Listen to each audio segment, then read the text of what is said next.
Welcome back to the channel आओ बहन बातें करें, जहां हम बात करते हैं औरतों के जीवन से जुड़े हर एक छोटे बड़े मुद्दे पर और कोशिश करते हैं उनके प्रैक्टिकल और इजी सॉल्यूशन ढूंढने के। आप लोग कमेंट करते हैं लेटेस्ट वीडियो पर और नेक्स्ट वीडियो में मैं लाइव उन कमेंट्स को पढ़ती हूँ और उनके जवाब आपको देती हूँ। अच्छी बात यह है कि लोगों का फायदा हो रहा है, उनकी लाइफ सॉर्टेड हो रही है, उनकी थिंकिंग सॉर्टेड हो रही है। बहुत सारी सक्सेस स्टोरीज भी शेयर करती हैं महिलाएं यहाँ पर। तो चलो आज का एपिसोड भी कुछ इसी तरीके का रहेगा, इसी उम्मीद में आज का एपिसोड स्टार्ट करते हैं। एपिसोड नंबर 219, जिसमें आपको मिलेंगे एपिसोड 218 में पूछे गए सवालों के जवाब। तो चलो आज का एपिसोड स्टार्ट करते हैं। आओ बहन बातें करें।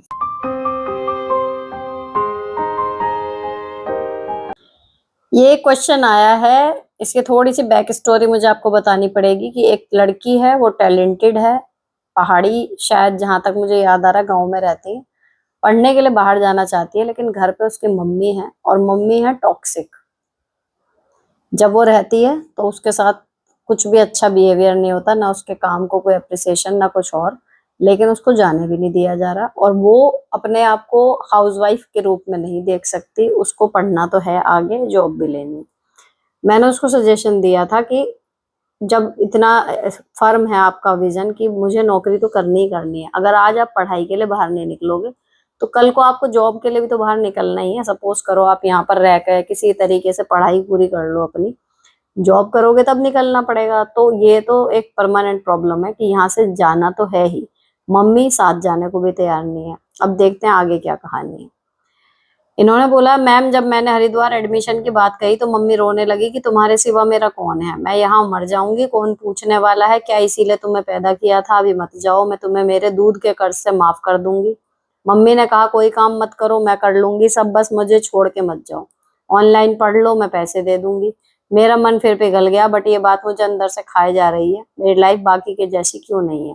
जिस उम्र में सब जॉब के बारे में सोचते हैं उस उम्र में अब मैंने पापा की डेथ, सब रिश्तों की सच्चाई, इमोशनल मैनिपुलेशन, पैसों की तंगी और मतलबी रिश्ते, घर के बाहर के सारे काम, अगर सम अप करूं तो पूरी गृहस्थी बिल्कुल अकेले संभाली। अब जब खुद के बारे में सोचा तो माँ ने अपने कर्ज में बांध दिया, बोला माँ का दिल दुखा के कभी कामयाब नहीं होगी। देखो अगर आपने ऑनलाइन, देखो पहले तो ये थोड़ा ना ज्यादा फिल्मी हो रहा है आपकी मम्मी का जो वो है मेरे हिसाब से, ठीक है। ये डायलॉग बाजी आप पे असर कर रही है और उनको पूरा अंदाजा है कि आप पे असर कर रही है, तो वो यूज कर रही है। लेकिन माँ है, ठीक है, बुरा नहीं चाह रही, मैं मान के चल रही हूँ। अगर ऑनलाइन में मैंने यही कहा था ना कि अगर डेली अप डाउन कर सकते हो उस पढ़ाई के लिए या ऑनलाइन वो अवेलेबल है तो आप कर लो, लेकिन फिर यही समस्या आके खड़ी होगी जिस दिन जॉब के लिए जाओगे, ठीक है। अब आप उनकी बातों में आके रुकी या कुछ भी है, अगर सब कुछ स्मूथ चल रहा है, ऑनलाइन आपने स्टडी के लिए देखा कि कर सकते हैं, कर लो, कोई दिक्कत नहीं है, आपकी मम्मी की बात भी रह गई और आप मतलब पढ़ भी रहे हो। अगली बार जब कंडीशन आएगी, जब जॉब के लिए बाहर जाना पड़ेगा या एग्जाम देने बाहर जाना पड़ेगा या फिर किसी और चीज के लिए, इंटरव्यू वगैरह के लिए, तब चाहे दूध का कर्ज हो या पालन पोषण का हो या कुछ भी हो, कोई भी फिल्मी डायलॉग मारे, इन चीजों के प्रेशर में मत आना। और रही बात ये कि माँ का दिल दुखा के कभी कामयाब नहीं होगी, देखो मुझे नहीं लगता कि कामयाब होने के लिए अगर पेरेंट्स किसी तरीके से हमारी राह में रोड़ा बन रहे हैं, हम बिल्कुल ठीक जा रहे हैं, हमारी इंटेंशन गलत नहीं है, लेकिन हमारे पेरेंट्स अपने जो भी उनके पूर्वाग्रह हैं, वो जिस लेवल पे रहना चाहते हैं उसके अंदर हमें बांधे रखने के लिए हमें रोक रहे हैं, हम निकल गए उनको मना करके, और फिर वो ये कहें कि मेरा दिल दुखा के तुम कभी कामयाब नहीं होगी। मुझे नहीं लगता ये चीज कर्मा के अकॉर्डिंग या भगवान का जो न्याय है उसके अकॉर्डिंग जाएगी। देखो अगर ऐसा होता ना तो किसी भी गरीब परिवार का या किसी भी बिल्कुल जो आगे नहीं बढ़ पाए हैं ऐसे सर्कल का कोई भी बच्चा कभी जिंदगी में बाहर नहीं जा पाता। जो भी निकला है वो बागी बन के ही निकला है ना। उसके माँ बाप ने हमेशा उसे यही समझाया। आप कितनी भी दुख भरी मूवीज देख लो, जब कोई हीरो या हीरोइन उसमें पिक्चर में होता है ना और वो फिर बड़ी ताकतों से लड़ता है, उसके पेरेंट्स उसको वही समझा रहे होते हैं कि तुझे क्या पड़ी है बेटा, तू यहाँ रहे, अपने घर परिवार का देख, होता है ना ये। तो कि माँ बाप का दिल दुखा के कोई खुश नहीं रहेगा, मैं मानती हूँ अगर हमने पर्पजली वो काम किया कि हमारे माँ बाप को दुख पहुंचे, लेकिन अगर हम अपनी, अपने माँ बाप की, अपनी फैमिली की, बाकी सबके भलाई के लिए उनकी आज्ञा के खिलाफ कोई काम कर रहे हैं तो मुझे लगता है उनका दिल भले थोड़ा दुख गया, लेकिन भगवान ने हमें जिस काम के लिए भेजा है हम उसको करने के लिए अपनी पूरी जान लगा रहे हैं, तो भैया वहां पर सब कुछ सही हो जाएगा। इतना लोड मत लो। और रही बात दुख सुख की, जो ऊपर वाले ने लिख दिया मान के चलो कि वो मिल जाएगा। और इनका मन सही करने के लिए एक तो होती कि माँ जैसी माँ है सच में, कि भाई मैं भगवान को नाराज कर सकती हूँ, अपनी माँ को नहीं, वो है ही इतनी अच्छी, या तो इस तरीके की होती। लेकिन आपकी ऑलरेडी ज्यादा बढ़िया सेटिंग वाली है नहीं कंडीशन, तो अपनी लाइफ पूरी सेक्रीफाइस मत करो केवल इन फिल्मी डायलॉगों के पीछे।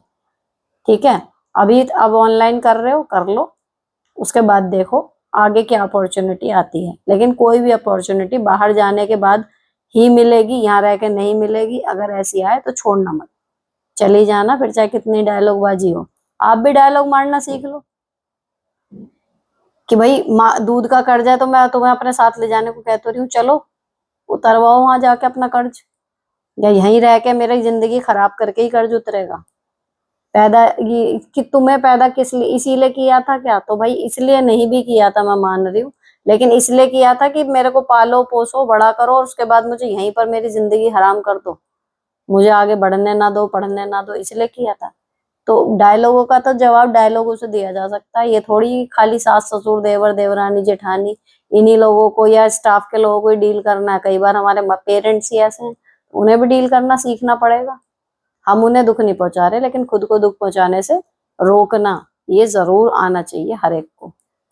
ठीक है, अब एक क्वेश्चन है, ये बार बार रिपीट हो गया 5 बार। वो है कि कई बार नेटवर्क की दिक्कत होती है, हमें लगता है गया नहीं कमेंट, हम बार बार सेंड का बटन दबाते हैं और वो सारे चले जाते हैं। कमेंट क्या है कि गॉल ब्लैडर की स्टोन कभी नहीं निकलती, इसका ऑपरेट ही होता है, कोई भी मेडिसिन नहीं, टाइम और पैसे ही वेस्ट है। जी बिल्कुल ठीक, लेकिन इसमें एक्सेप्शन है। अगर साइज बहुत छोटा हो और स्टार्टिंग में ही अगर कुछ हो जाए तो फिर वो रुक सकती है मे बी आगे बढ़ने से, लेकिन वैसे सर्जरी ही होती है। मैं भी सहमत हूँ इस चीज से। नेक्स्ट, आप इतने लोगों के जवाब देते हो, कभी आपके दिमाग में ये सबके प्रॉब्लम्स और बातें प्ले नहीं होती बैकग्राउंड में आपके दिमाग और मन में डेली लाइफ में? कभी कभी कोई विरला कंडीशन होती है जो मुझे लगता है जो ऐसी होती है, सही बताऊं कि जो मैंने पहले कभी सुनी ही नहीं, ना देखी ना सुनी। ऐसी कोई प्रॉब्लम आती है ना, जब वो एक आध बार मेरे दिमाग में आती है तो कई बार मैं अपने हस्बैंड को भी बताती हूँ कि बताओ ये ऐसा भी होता है। तो कई बार एक आध मतलब प्रॉब्लम, ऐसा नहीं कि सॉरी घूमती रहती है, ऐसा नहीं है। इतनी कहना चाहिए दिमाग में जगह ही नहीं बचती, काम ही इतने सारे। Next, one step to success, इन्होंने क्या है, हेलो दी, मैं बहुत परेशान हूँ। मेरे पति ने मेरे भाई का साथ काम किया और 1 साल से शेयर में उन्होंने 1 रुपए भी नहीं लगाया।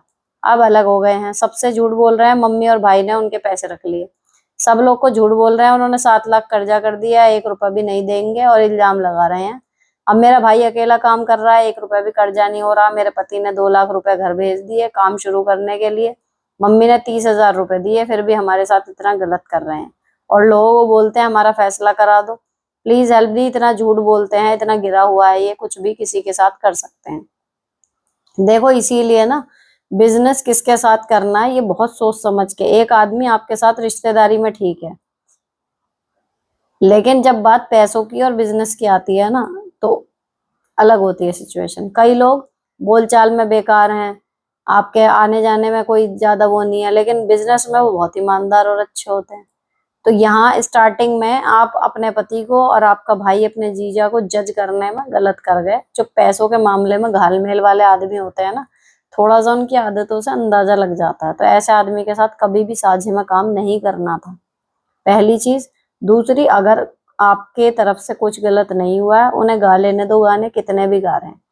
कह रहे हैं ना हमारा करा दो फैसला, करा दो फैसला। जो भी नेता बन के फैसला कराने आएगा तब भी अपनी बात पूरी रखे आपका भाई। इस लिहाज में ना रहे कि जी जीजा है, तो मैं कैसे कहूँ, अगर जीजा को असलियत वाली जीजा की नहीं आई सामने तो फिर लोग उसे गलत समझेंगे, आपको गलत समझेंगे। ठीक है ना, अगर एक आदमी झूठ बोल रहा है, अपने पद का दुरुपयोग कर रहा है, तो फिर हमें अपनी इज्जत, अपना पक्ष बचने के लिए भैया उसकी बतानी पड़ेगी। तो जब आए ऐसी कंडीशन की फैसला करा दो, तो बताओ सब कुछ क्या क्या हुआ था। नेक्स्ट, हेलो जी, मैं 40+ हूँ और फर्स्ट के 2-3 दिन पीरियड बहुत ज्यादा तेज आते हैं और छोटे छोटे गांठें भी आती हैं। कोई सोल्यूशन बताना, अगर कहीं भी बाहर जाना पड़े तो मैं नहीं जा सकती, इतनी ज्यादा ब्लीडिंग होती है। वैसे टाइम टू टाइम पीरियड आते हैं, प्लीज आंसर जरूर देना। देखो ये मेनोपॉज का पार्ट है, लेकिन फिर भी मैं ये कहूंगी, मैं भी गई थी, एक बार डॉक्टर से जाके कंसल्ट कर लो, अपनी सारी बात बता दो और उनकी राय लो। जहां तक है वो यही बताएंगी, लेकिन और भी 10 परेशानियां हो सकती हैं औरत के शरीर में कि जिसकी वजह से ये सब हो सकता है। तो आप ये मन ना सोच के घर में बैठे कि अरे ये तो 40+ वाला चक्कर है या कुछ और है, क्योंकि इतना सीवियर नहीं था मुझे, लेकिन जो रेगुलर चीजें थी वैसी नहीं हो रही थी। तो मैं गई थी डॉक्टर के पास, आराम से बैठ के कंसल्ट करा था, हालांकि उन्होंने कहा वही जो मुझे लग रहा था, लेकिन फिर भी एक तसल्ली हो जाती है। तो आप भी जाओ गायनेकोलॉजिस्ट के पास, अपना बताओ प्रॉब्लम, और वहां पर जैसे वो कहें उस हिसाब से आगे का प्रोसीजर अपना रखो, दिमाग से एक शक निकल जाएगा। नेक्स्ट, ये सबके जवाब क्या देंगे ये आप शूट से पहले सोचते हो, प्रिपेयर करते हो। I am not exaggerating but you are actually super woman in every sense, maybe a God gifted woman. नहीं, मैं तो पहले ही बता मतलब मैं डायरेक्ट ही पढ़ती हूँ, और ये मुझे भी लगता है, सुपर वुमन तो नहीं लेकिन ये मुझे भी लगता है कि जो संदीप माहेश्वरी के सेशन थे, मैं पहले देखती थी कभी कभी उनके, कभी कभी क्या मतलब मैंने उनके 25-30 वीडियो लगभग देखे होंगे। जब देखती थी तो बैक टू बैक देखती थी कई दिन। वो भी ना थोड़ा सा टाइम लेते हैं क्वेश्चन को सुन के समझने में, और फिर भी मुझे कई बार उनके टू द पॉइंट लगते हैं और कई बार लगता है कि मुद्दे से भटक गई बात। और लेकिन जैसे मैं अब ये करने लगी, जब भी पहले होता था लिव लाइफ इजी पे, तो मेरे को कमेंट्स लिखने पड़ते थे कई बार शॉर्ट्स में, मतलब मैं शॉर्ट में लिख लेती थी ताकि मुझे एक लाइन पढ़ के वो याद आ जाए कि क्या बात थी, है ना, और फिर मैं उसको बस लिख के छोड़ देती थी, तो वो मेरे दिमाग में अपने आप प्रोसेस होते थे जब मैं रात को या फिर नेक्स्ट डे शूट करती थी, तो मुझे एक आइडिया होता था कि हाँ इस प्रॉब्लम का क्या हल हो सकता है। फिर ये हुआ कि जब ये वाला चैनल स्टार्ट हुआ तो मैं क्या करती थी कि शूट करने से पहले मैं एक बार सारा कमेंट सेक्शन पढ़ लेती थी, उसके बाद फिर मैं कैमरा ऑन करती थी। अब क्या है, धीरे धीरे 1.5 साल हो गया इस चीज को करते करते, अभी मैं जब वीडियो लाइव जाती है तो मैं खोल के देख लेती हूँ कि सब कुछ ठीक जा रहा है नहीं जा रहा है, कमेंट्स ऑन है या नहीं है, इस तरीके से। तो स्टार्टिंग के मैं आपको बताऊं अंदाजे से कि 10 एक कमेंट ऐसे होते हैं जो उस टाइम पे मेरी निगाह में से निकले हुए होते हैं, बाकी के सारे 60-70 जितने भी होते हैं वो सब मैं जब आप शूट करने बैठती हूँ कैमरा ऑन करके डायरेक्ट तभी पढ़ती हूँ।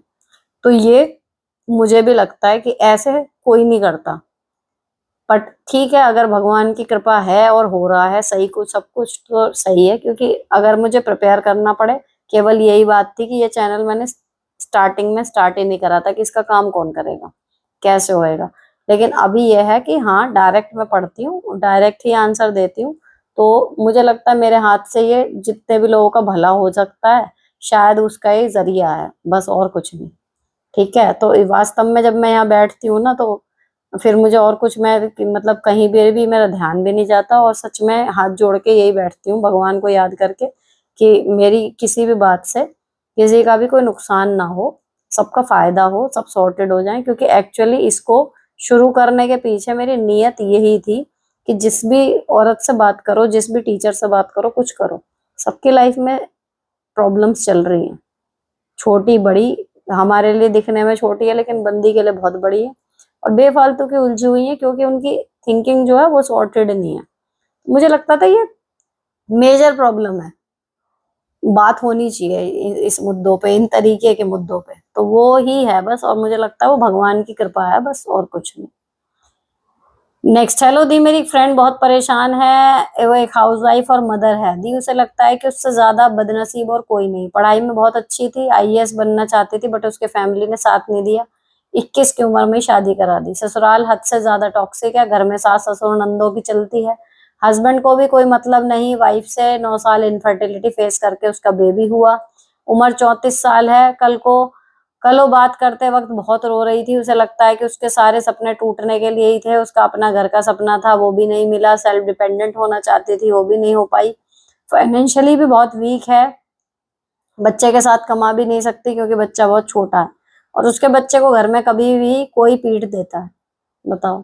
शरीर और मन से एकदम हार चुकी है, मायके से भी कोई हेल्प नहीं है, मेरी बचपन की दोस्त है, मैं उसे घुट घुट कर मरते देख नहीं पाती हूँ, क्या करूं। देखो, जो पढ़ाई में एक बार अच्छा होता है ना, उसको रिवाइव होने में टाइम नहीं लगता। 34 इज नॉट दैट मच कि जिंदगी खत्म हो गई, 34 में एक्चुअली लाइफ ना बच्चों के बाद स्टार्ट होती है। जिनके नॉर्मल एज में शादी और नॉर्मल एज में बच्चे हो जाते हैं, मतलब 30 तक वो बच्चे हो चुके हैं और उनको पालने में आ जाते हैं ना, एक्चुअली उनके 30s में एंड आते आते उनकी असली लाइफ स्टार्ट होती है। क्योंकि वो एक फेज है कि कभी प्रेगनेंसी हो रही है, कभी कुछ हो रहा है, कभी कुछ हो रहा है, फिर वो निकल जाता है। आप एज अ फ्रेंड उसकी मदद ये कर सकते हो, जैसे कि बच्चा छोटा है, भाई तू अगर कहीं जाके जॉब करना चाहे, कुछ पढ़ने के लिए जाना चाहे, मैं तेरा बच्चा थोड़े देर उतने टाइम के लिए मैं देख लूंगी, अगर आपके लिए पॉसिबल हो, घर इतना आसपास हो या जहां उसे जाना उसके रास्ते में हो, आप उसे ऐसे मोटिवेट कर सकती हो। जहां तक उसकी पढ़ाई हुई है आगे पूरी करनी है तू कर। भाई एक देखो, हर चीज का मैं कहती हूँ, बुरी से बुरी चीज को भी आप अपने फायदे के लिए यूज कर सकते हो, ये मुझे हमेशा लगता है। टॉक्सिक रिलेशनशिप, साइलेंट ट्रीटमेंट, ठीक है, ताने कोई दे रहा है, हर चीज का आप अपने पक्ष में कैसे यूज कर सकते हो, मैंने अलग अलग टाइम पे अलग अलग वीडियो में डिस्कस करा है। अब ये वाली जो चीज है ना कि टॉक्सिक फैमिली है, इसमें ये क्या है, इसमें आपका प्लस पॉइंट क्या है कि वो लोग दिमाग से मतलब आपके एंटी एक तरीके की बातें करने के आदी हैं। उनको आप कुछ भी कर लो खुश तो रख नहीं सकते, तो वो प्रेशर ही आपके दिमाग से हट जाना चाहिए कि इनको मुझे खुश करना है। एक होता बढ़िया फैमिली है, यार वो इतने अच्छे हैं कि उनके साथ कैसे गलत करूं।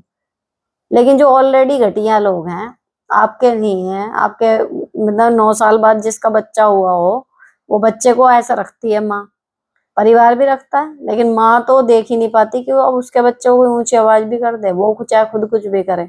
मेरे तो 7 साल बाद हुए तो मुझे समझ में आती है ये चीज, है ना, कि मेरी बेटियों को अगर कोई जरा सा भी कहता तो फिर मेरा मतलब नहीं होता मुझसे कंट्रोल। मैं नहीं देख पाती कि उन्हें कोई कुछ जरा सा भी कहे, मैं चाहे पीट लूं, सीधी बात ये है ना। लेकिन कोई मेरे बच्चे को कुछ कह के नहीं चलेगा। मैं जब उस तरीके का वो मौका ही नहीं देते कुछ करने का, मैं हूं, मैं डांटूंगी, मैं मारूंगी, जो करना है मैं करूंगी, तुम नहीं करोगे, है ना, सीधी बात। तो भैया उसको कितना बुरा लगता होगा। दूसरी चीज, एक लड़की आईएएस, कोई हवा में तो आईएएस बनना नहीं चाहता, है ना, कुछ लगता है उसको अपने अंदर की है टैलेंट तभी तो वो बनना चाहता है। तो उसका जो डिप्रेशन है वो खत्म हो जाएगा अगर वो अपनी योग्यताओं का योग मतलब कर लेगी यूज। और उसे करने के लिए क्या है कि उसकी अगर पढ़ाई अधूरी रह गई थी, पढ़ाई पूरी करे। 34 में भी मुझे लगता है अभी एज होगी, पता कर लो गूगल पे जाके कि पीसीएस वगैरह की, आईएएस की मिनिमम एज मैक्सिमम एज क्या है, दोनों पता चल जाएंगी। अगर उसमें स्पार्क है तो फैमिली का बिल्कुल लोड ना ले कि ये लोग मुझे सपोर्ट नहीं कर रहे या ये मुझे कुछ और कहेंगे। वो ऑलरेडी जो कह रहे हैं उसमें एक आध लाइन और बढ़ा देंगे, अपनी लाइफ को रीस्टार्ट करें। सपने टूटने के लिए ही नहीं बने होते, सपने आते ही उसे हैं जो उनको पूरा करने की काबिलियत रखता है। वो हम हैं जो अटक जाते हैं, है ना। तो भैया उसको यही बात मेरी एज इट इज इतनी क्लिप ना शेयर करके भेज देना कि अगर उसको सपने थे उसके कि आईएएस बनना है या जो मेरा अपना घर होगा या कुछ है, तो वो सपने एवं ही नहीं आते। सपने उतने ही आते हैं और उनको ही आते हैं जिनमें उन्हें पूरा करने की काबिलियत होती है। तो हमारे एफर्ट्स में कमी है, इसलिए वो सपने हमसे दूर हैं। एफर्ट्स करना शुरू करें, अब किसी चीज का लोड ना ले। बच्चों से वो फ्री हो गई, मत इनफर्टिलिटी खत्म, वो माँ बन गई, प्रेशर खत्म, दूसरे के बारे में सोचे ना जब सपोर्ट नहीं है। और अपनी पढ़ाई और आगे अपना करियर को रीस्टार्ट करने पे अब ध्यान दे ले, जब जागो तब सवेरे, ठीक है। नेक्स्ट, मेरी सास को ना तो मोबाइल देखना होता है, उन्हें देखना नहीं आता, ना चलाना आता है, ना ही वह किताब पढ़ती है, कोई रामायण महाभारत गीता कुछ नहीं है। उसके बाद भी उनको आंख का चश्मा लगाना है, क्यों बिना बात के पैसे बर्बाद करना है। मेरे पति का और कुछ नहीं, अपनी पेंशन बड़े बेटे को देना है, मकान में भी वही रहने हैं। अभी कोई ये बात नहीं हुई है कि छोटे बेटे को मेन मकान में हिस्सा दूंगी या नहीं दूंगी। यहाँ खड़ी बस मांगती हैं, देती कुछ नहीं। ये बड़े जेठ को सब कुछ दे रखा है। मेरे पति भी पागल हो चुके हैं, माँ के प्यार में बहुत कुछ नहीं समझते। वह सोचते हैं मेरी माँ सब कुछ है, बाकी हम लोग कुछ नहीं है, मेरी बात सुनते नहीं। आपका ये लॉजिक मुझे अच्छा नहीं लगा कि उन्हें ना फोन देखना है ना किताब पढ़नी है, तो चश्मे का क्या करना है। अपना चेहरा तक नहीं नजर आता यार, अब मेरे चढ़ गया चश्मा।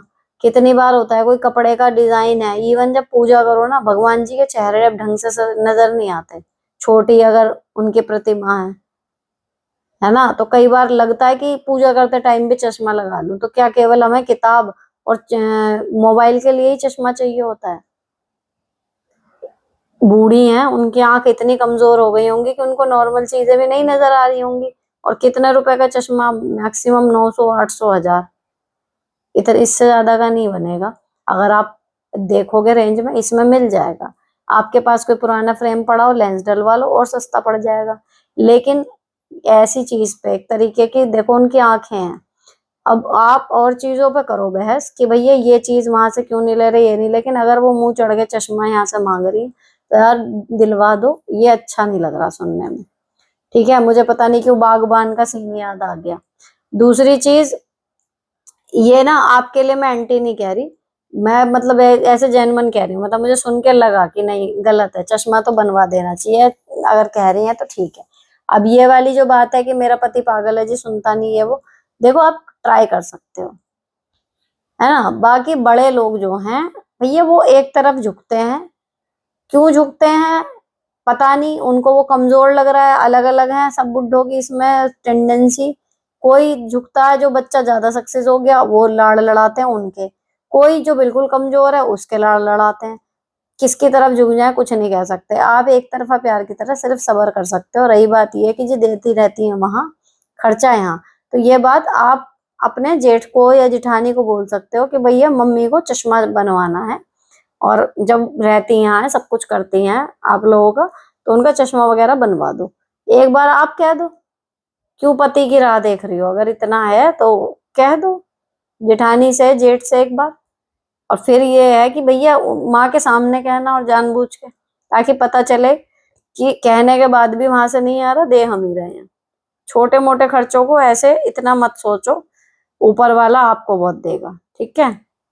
अब ये है ना कि पेंशन मिलती है और जो है दे वहां रही हैं, चश्मा आपसे मांग रही हैं, तो मैं समझ रही हूँ आपको बुरा लग रहा होगा। लेकिन ये चीज आप सीधे मना ना करके ना, ये ना सोच के कि हमने दिलवा रहे, आप अपनी सास के सामने जेठ या जेठानी से सीधे कह दो कि अम्मा चश्मा मांग रही है, बनवा क्यों नहीं देते उनका, तो आपके पैसे भी खर्च नहीं होंगे। अगर फिर भी ना आए तो बनवा देना। नेक्स्ट, मेरी फिर से तबीयत ज्यादा खराब हो गई है, और ब्लीडिंग के साथ बुखार और सर दर्द और पेट दर्द भी है। मैं और मेरे पेट पति जैसे तैसे खाना बनाते हैं, पर सास को बीच में सिर्फ रोटी बनानी पड़ती थी, तो वो दिन रात दादी सास के साथ मेरी बुराई करती है। कभी कभी चक्कर आने की वजह से मैं खाना नहीं बना पाती हूँ। तो मेरे बच्चे भूख से छटपटाए हैं, और मेरी सास चूल्हा अलग करने के लिए ड्रामा कर रखी है। चाय भी देती हूँ तो नाले में फेंक देती है। मेरी सास हर 2-3 महीनों में चूल्हा अलग कर लेती है, और 20-25 दिन में फिर से हमारे साथ आ जाती है। मेरी सबसे छोटी वाली नंद आती है तब ऐसा होता है, मैं अपनी सास को खाना पानी सब कुछ उनके चौके पर ही ला के देती हूँ, पर मैं बीमार हूँ तो वो फिर से अपने रंग पे आ गई। ऐसे का तो वही है भैया, जब एक बार अलग हो जाओ ना, दोबारा ना फिर साथ में लेना नहीं चाहिए। ऐसे का इलाज यही होता है। फिलहाल देखो, रोटी भी बनाना ना कोई बड़ी बात नहीं है। जब आपके हस्बैंड और आप मिलके खाना बना सकते हो, तो आपके हस्बैंड रोटी भी बना सकते हैं। क्या ही होएगा, टेढ़ी मेढ़ी बनेंगी, कहीं से मोटी कहीं से पतली बनेंगी, कितने दिन, 2-4 दिन बनने ही लगेंगी। तो उनकी रोटी के लिए भी हेल्प मत लो ना। नेक्स्ट मैम, मेरे को पिलो कवर के बारे में बताएं। मेरे हस्बैंड ऑनलाइन कुछ भी सामान खरीदने को मना करते हैं। आप बताएं कि मैं ऑफलाइन किस तरह के पिलो कवर लूं। अगर अलग से लेना है तो बेस्ट है सैटिन वाले ले लो, या फिर बढ़िया सैटिन का कपड़ा लाके घर पर खुद सिल लो। उसमें बालों के लिए बहुत अच्छा है वो। मैचिंग के लिए ना ये करो। अब बारिश के मौसम में ना मैंने ऊपर भी और नीचे भी, अभी ऊपर वाले बल्कि मुझे चेंज करने हैं। हाँ, आप चेंज करें दोबारा, कॉटन के ही आ गए। नीचे मैंने बच्चों के लिए तो सैटिन के ही चढ़ा दिए, क्योंकि बाल इसमें खराब नहीं होते। तो सैटिन का कपड़ा लाके या तो खुद सिल लो या सिलवा लो पिलो कवर, या फिर सैटिन के कवर ऑनलाइन में मिल जाएंगे, वो ले लो। नेक्स्ट, हेलो दीदी, ये मेरा पहला पेमेंट है। पेमेंट नहीं होगा भाई साहब, कमेंट है। ज्यादा लंबा नहीं करूंगी, बस मैं इतना पूछना चाहती हूँ। मेरी शादी ससुराल गांव में है, और ना मैं पढ़ी लिखी हूँ, ना मुझे सिलाई आती है, तो मैं क्या कर सकती हूँ घर पे? अपने गांव के रूटीन वीडियो के ब्लॉग बनाना शुरू कर दो। लेकिन उसके लिए भी आपको थोड़ा बहुत इंग्लिश पढ़नी पड़ेगी ना। चैनल बनाओगे, या तो कोई बच्चा ऐसा हो जो मदद कर दे, आपके पति कोई बिना पढ़े लिखे, तो वो भी नहीं होने का, थोड़ा सा भी अगर नहीं आता। वरना रूटीन वीडियो जो गाँव के होते हैं वो भी खूब चलते हैं। नेक्स्ट दी, मेरा भी एक चैनल है, 1400 प्लस सब्सक्राइबर है, 1 साल से वीडियो नहीं डाली, अब क्या हो सकता है? अगर 1400 प्लस सब्सक्राइबर हैं तो 1000 सब्सक्राइबर वाला तो आपका पूरा हो गया। अगर वॉच टाइम भी 4000 घंटे का पूरा हो गया था तो उसी पे वीडियो आप डालनी शुरू कर दो, वो चैनल रिवाइव हो जाएगा। अगर उसमें 4000 घंटे नहीं पूरे हुए थे और 1 साल से आपने वीडियो डाली नहीं, तो वहीं का वहीं अटक गया, अब वो वापस जीरो से शुरू होएगा। ये है। नेक्स्ट, दीदी मेरे हस्बैंड कोई जॉब नहीं करते और मैं जॉब करना चाहती हूँ पर घर का काम करके थक जाती हूँ, पढ़ी नहीं हो पति, प्लीज रिप्लाई देना दीदी। पढ़ाई नहीं हो पाती होगा। तो इसमें क्या है जी, आपके हस्बैंड कोई जॉब नहीं करते, आप करना चाहती हो लेकिन पढ़ाई हो नहीं पाती, घर का काम करके थक जाती हो। देखो, जब हस्बैंड अपनी जिम्मेदारी पूरी नहीं निभा रहे ना, तो हमें उनकी जिम्मेदारी उठाने के लिए कहीं ना कहीं अपनी जो घर के कामों की जिम्मेदारी है उसको कम करना पड़ता है। जो एक मतलब प्रॉपर होम मेकर है, हाउस वाइफ है, उसको कहीं बाहर नहीं जाना, उसका काम सिर्फ और सिर्फ घर संभालना है। घर से जुड़े हुए सारे काम उसकी जिम्मेदारी है। जैसे वो घर संभाल लेगी, संभाल सकती है अगर चाहे तो, वैसे एक जॉब वाली नहीं संभाल पाएगी। कहीं ना कहीं वो होम मेकर सिंगल हैंडेडली भी सारे काम कर लेगी, बिल्कुल गिलास हाथ में देने वाली, फैमिली भी रख लेगी, मैनेज कर लेगी। हम नहीं कर सकते जो नौकरी पे जा रहे हैं। इसी तरीके से अगर किसी को पढ़ाई करनी है आगे के लिए, अभी जॉब पे नहीं है लेकिन आना चाहते हैं, तो जॉब के जो तैयारी है उसके लिए एक्स्ट्रा टाइम निकालना पड़ेगा।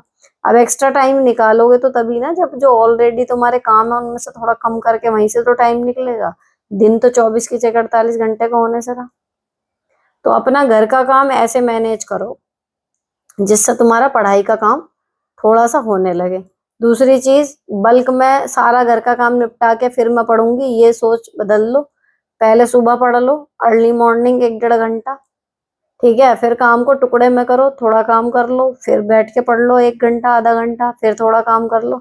उससे क्या होगा, दोनों चीजें चलती रहेंगी और जब थकोगे भी तो तुम्हारा 70-80% घर का निपट चुका होगा। 70-80% जो तुमने सोचा है वो पढ़ाई निपट चुकी होगी। तो एक जगह पूरा और एक जगह जीरो, उस वाले उससे निकल जाओगे। और रही बात इसकी, देखो कि किसको प्रायोरिटी दें। प्रायोरिटी दो पढ़ाई को, क्योंकि पढ़ाई करके अगर जॉब लग गई तो घर का काम तो क्योंकि सारी जिंदगी का है, पढ़ाई कब तक की है, जब तक हमारा सिलेक्शन नहीं होता। तो पहले अभी प्रायोरिटी पढ़ाई को ही दो और हस्बैंड को मोटिवेट करते रहो, कुछ तो करो, घर का खर्चा कैसे चलेगा। नेक्स्ट, मेरा अभी 30 जून को प्रिंसिपल पर से रिटायरमेंट हुआ है, मैं अपना रूटीन कैसे मैनेज करूं। आप देखो, सबसे बड़ी बात जो हम जॉब की वजह से स्किप करते हैं वो सुबह की एक्सरसाइज करते हैं, ज्यादातर जो मैंने देखा है। सुबह अपना जल्दी उठना, है ना, अपना उठने का रूटीन मत बिगाड़ना। लेकिन अगर 4 साढ़े 4 उठती थी, उसके बजाय आप अपना 6:30 6 7 बजे तक भी आराम से उठ सकते हो। अगर अभी तक एक्सरसाइज कम देर के लिए करती थी या फिर करती ही नहीं थी, थोड़ा सा एक्सरसाइज का अपना रूटीन ऑनलाइन ऑफलाइन जहां भी मिले प्रॉपर 1 घंटा उस चीज को दो। ठीक है। इसके अलावा कुछ ऐसी हॉबीज होंगी जो आप टाइम की वजह से नहीं कर पाए होंगे, उनकी क्लासेस ज्वाइन कर लो, उनके लिए टाइम रखो। दोपहर में नहीं सो पाती होंगी, पहले वो दोपहर का सोने का रख लो 1-2 घंटे। पूजा पाठ में अगर लगता था कि हाँ भाई टाइम की वजह से कम हो पाती है, थोड़ी और ज्यादा कर दो। और अगर फिट हो बॉडी से तो आप घूमने भी जा सकती हो, क्योंकि अक्सर जॉब की वजह से सबसे बड़ी जो लॉस होता है वो यही है कि छुट्टी नहीं है, इसलिए हम जा नहीं पाते। तो अपनी एक विश लिस्ट तैयार करो, कहाँ कहाँ घूमना था, जहाँ नहीं जा पाए थे, और अपना घूमने निकलो। बहुत सारे काम है रिटायरमेंट के बाद, पर पहली शर्त यही है कि आपकी बॉडी ठीक होनी चाहिए। तो उसके लिए इसीलिए मैंने सबसे पहले एक्सरसाइज का ही जिक्र करा, है ना। तो पहले अपनी बॉडी का आप वो देख लो कि कैसा है कैसा नहीं है, हिसाब किताब। उसके बाद जो काम आप सिर्फ और सिर्फ टाइम की वजह से अब तक नहीं कर पा रहे थे, अब उन सबकी एक लिस्ट बनाओ और एक एक करना शुरू करो। नेक्स्ट, प्लीज अगर किसी को पता हो तो बताना, मेरी डिलीवरी घर में हुई थी, मेरे 3 बच्चे तीनों ही घर पर हुए हैं, जिसकी वजह से 4 डिग्री टीयर हो गया। घर वाले हॉस्पिटल लेकर ही नहीं गए, जिसकी वजह से टांके नहीं लगे। मैंने बोला भी नहीं क्योंकि मेरे पास पैसे नहीं थे खुद से बोल दूं कि मुझे हॉस्पिटल ले चलो। अब मुझे प्रॉब्लम हो रहा है, क्या आप टांके लगवा सकती हूँ, क्या सही हो जाता है, क्या बिना सुन के टांके लगाते हैं, कितने दिनों में ठीक होता है। मेरी डिलीवरी लास्ट टाइम 2 साल पहले हुई, क्या आप ठीक हो जाएगा। देखो, यहाँ पर ये क्वेश्चन पूछना ना बेकार है। ये प्रश्न पूछो जाके डॉक्टर से ही। और पैसे नहीं थे तो सरकारी अस्पताल में जा सकती हो, जहां पर फ्री में इलाज होता है। सलाह ही तो लेनी है। मन ठुके तो करवा लेना इलाज, नहीं मन ठुके मत करवाना। लेकिन यहाँ पर अगर कोई डॉक्टर है जुड़ा हुआ इस टाइम पे, वो ही जवाब दे, है ना, तो जरूरी है कि थोड़ा बहुत आपको आइडिया लग जाए। लेकिन ऐसे ये मेडिकल प्रॉब्लम, देखो पहले भी एक क्वेश्चन आया, मैंने वही कही, डॉक्टर का काम डॉक्टर ही करेगा। ऐसे मतलब सलाह लेके अपने शरीर से खिलवाड़ नहीं करना चाहिए। नेक्स्ट, हेलो मैम, मैं वही हूँ जिसके बेटे के शेड को 3 मंथ हुए हैं, शादी होगा। एंड बहू कुछ नहीं करती, वर्क फ्रॉम मैं घर आते हैं, काम तो मैं कर लूंगी, बट वो कैसे किसी से बोलते भी नहीं है, पूछने पर आंसर देते हैं, वैसे पोलाइटली आंसर देते हैं। कल मेरी डॉटर आई, वो बंगाल से आई, बहू ने राजी खुशी भी नहीं पूछी। डॉटर इवनिंग में है, अपनी जेठानी के घर चली गई, बहू ने ये भी नहीं बोला कि एक दिन रुक जाओ। हम सब बहू से बहुत प्यार करते हैं, बहू की माँ बोलती है बहुत कम बोलती है, उसे बोलना कैसे सिखा सकते हैं। मेरा सन एंड डॉटर दोनों अच्छी पोस्ट पर है। डॉटर कहती है टेंशन मत लो, टाइम से सब सीख लेंगे। मैं क्या करूं, उसकी माँ से बात करूं? नहीं, टाइम दे दो भाई उनको। खींचातानी करोगी, अभी वो पोलाइटली जवाब दे रहे हैं, हो सकता है कल को बिल्कुल ही बेकार हो जाए कंडीशन। थोड़ी सी ना, थोड़ी नहीं, इनफैक्ट मुझे लगता है बहुत ज्यादा बर्दाश्त करना होता है। आज के टाइम पे सास ससुर बनना आसान नहीं है। ठीक है, आप थोड़ा भी खींचोगे, आपका बच्चा गया हाथ से। ठीक, अब दूसरी चीज कि अगर आपकी बेटी के लिए आपको इतना बुरा लग रहा है, तो जब बेटी खुद ही समझदारी से कह रही है कि ठीक है धीरे धीरे सब सीख लेगी, तो लेट इट बी ना। मत इतना ज्यादा बेटी के प्यार में आओ कि बहू से भी हाथ धो बैठो। जिसमें सारे बच्चे ठीक ठाक रहे, नॉर्मल रहे, उतना ठीक। कभी लगे मौका कुछ कहने का, थोड़ा बहुत कह दो, है ना। लेकिन फालतू वो मत रखो इनके। अगर इतना ज्यादा, मतलब देखो एक बहू वाला होता है ना, ये किस्मत की चीज होती है। अगर आप इतनी उम्मीदें रखते हैं ना, तो ये चीजें या तो पहले से क्लियर करके चलो जब रिश्ता करते हो लड़की के साथ, कि भैया मेरे घर आएगा का ये है, मेरी लड़की का करना पड़ेगा, जॉब पे है तो इसका मतलब ये नहीं कि तू बहू वाले फर्ज निभाए। ये सारी चीजें या तो क्लियर कर दो। अब जब आप एक तरफ ओपन माइंडेड बन के एक जॉब वाली लड़की ले आए, और वो भी कारपोरेट सेक्टर की, इतना लंबा टाइम दे के, मुझे समझ में आता है कि वो नहीं बचती होगी भैया एनर्जी। और दूसरी चीज इच्छा शक्ति की है, जो करती हैं, कई लोग हैं जो निभा भी नहीं है, सारी चीजें करती हैं, लेकिन प्रैक्टिकली थक जाती होंगी, वो नहीं बचती होगी मेंटल और फिजिकल दोनों तरीके से एनर्जी। और उनके लिए वो काम प्रायोरिटी का नहीं है। सबसे बड़ी बात ये है, कल को अपने बच्चे होंगे, उसके लिए टाइम भी निकलेगा, जबान भी निकलेगी, बात ये है। तो आप जैसे चल रहा है ना वह चलने दो, ज्यादा इसको चीजों को छेड़ो मत, बिगड़ जाएंगी।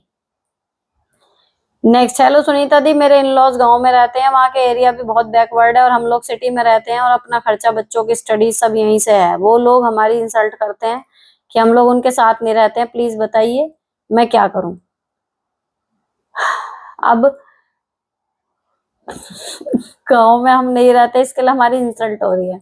उनका तरीका है, किसी तरीके से आप प्रेशराइज होकर उनके साथ रहने लगे, बस ढीठ बन जाओ, इस समस्या का यही हल है। नेक्स्ट, वाइट ड्रेस का लिंक सेंड कर दो, जिस ये एपिसोड में मैंने पहनी होगी शायद उसमें देती हूँ मैं लिंक, वहां देख लेना, या अदरवाइज इंस्टाग्राम पे चेक कर लेना, क्योंकि यहाँ पर अब मैं कमेंट में वापस नहीं आऊंगी दोबारा। नेक्स्ट, दी लाइस के लिए एंटी लाइस शैम्पू बहुत इफेक्टिव होता है। पिछली बार एक जुओं वाला क्वेश्चन आया था, ये उसका है।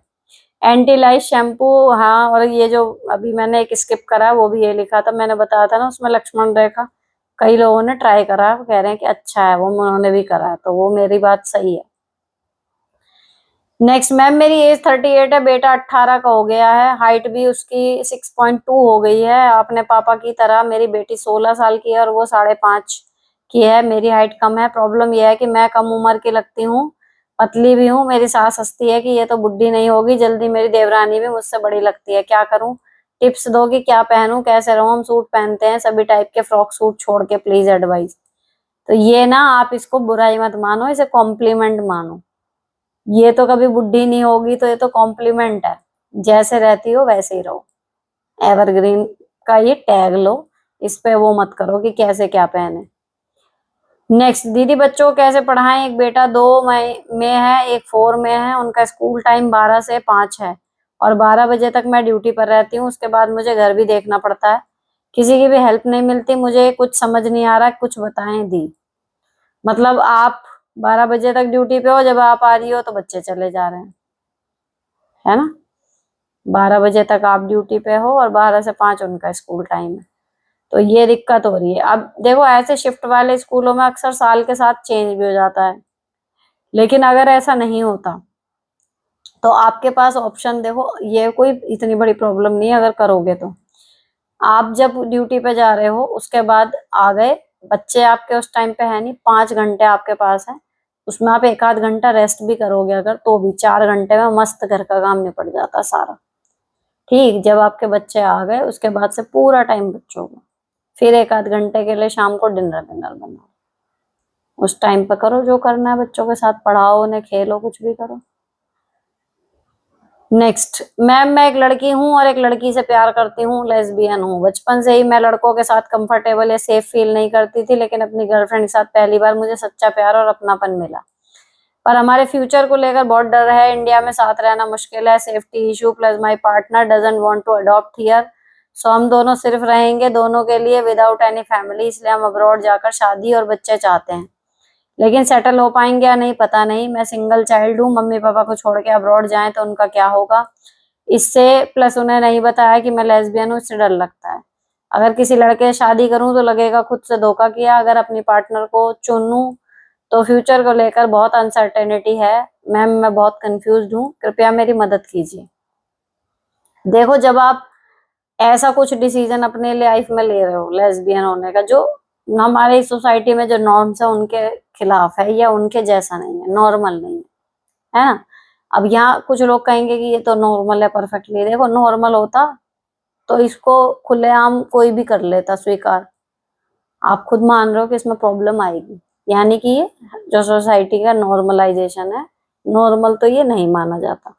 अब इसमें फ्यूचर को लेके अनसर्टेनिटी जो है, देखो जब हम ऐसा डिसीजन ले रहे हैं तो हमारी लाइफ सामान्य नहीं रहेगी, हमें मान के चलना पड़ेगा,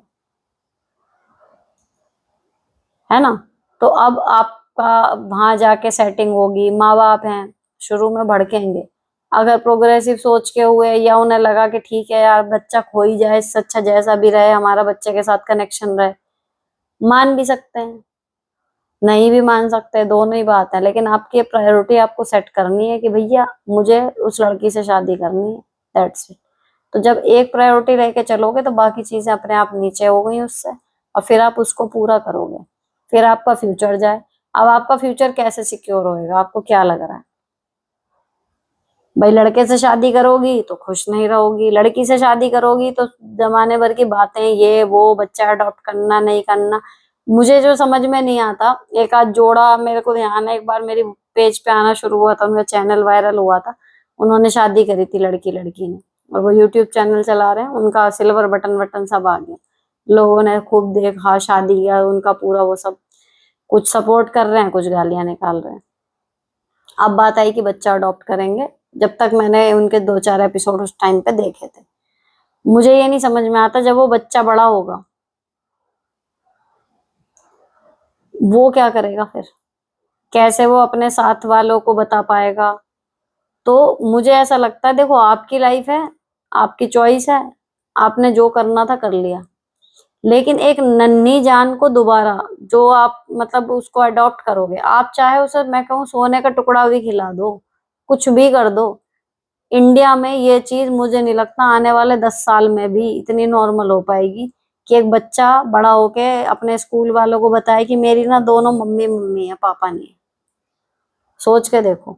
तो बच्चे को अडॉप्ट करने का तो आइडिया भाई मेरे हिसाब से तो छोड़ ही दो, अपनी लाइफ है, जैसे जीनी है जी लो, किसी तीसरे की मत खराब करो। मैं तो खराब करना ही कहूंगी, हो सकता है आपको बुरा लगे, लेकिन आपको शादी अपनी सहेली से करनी है करो, अब्रॉड जाना है जाओ, माँ बाप हैं उनको बता दो, फिर वो बेचारे देखेंगे कि उनको मानना है या गुस्सा दिखाना है, वो फिर उनका डिसीजन है, आप अंदाजा नहीं लगा सकते कि वो क्या करेंगे, लेकिन उनको बताना जरूर, ठीक है?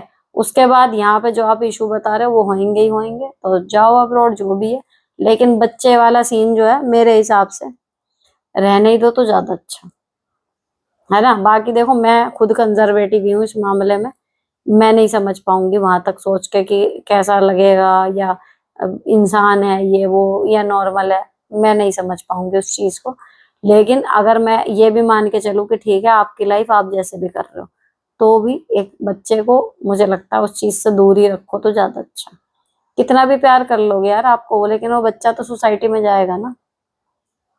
आप अगेंस्ट नॉर्म जाके अपनी लाइफ जी रहे हो, लेकिन उसको गिफ्ट में मिलेगी वो कि उसको अगेंस्ट नॉर्म ही रहना है, कि उसके पेरेंट्स सबके पेरेंट्स जैसे नहीं है। समझ रहे हो? तो उसके लिए बेफालतू के चैलेंजेस आप किसी तीसरे के लिए क्यों खड़े कर रहे हो? अपना जियो जैसे जीना है। नेक्स्ट, थैंक यू दीदी मुझे सोल्यूशन देने के लिए। बस एक एडवाइस और चाहिए। मेरी क्वालिफिकेशन है बीए डबल इंग्लिश और मुझे स्टिचिंग भी आती है। क्या मुझे कॉन्वेंट स्कूल में जॉब के लिए अप्लाई करना चाहिए या सिलाई स्टार्ट करनी चाहिए? मेरे 3 बच्चे हैं, छोटा बेटा यूकेजी में है। हस्बैंड से पैसे मांगू तो ऐसे देखते हैं जैसे मैंने उनकी दोनों किडनी मांग ली हूँ। अब मैं अपना कुछ करना चाहती हूँ, प्लीज रिप्लाई।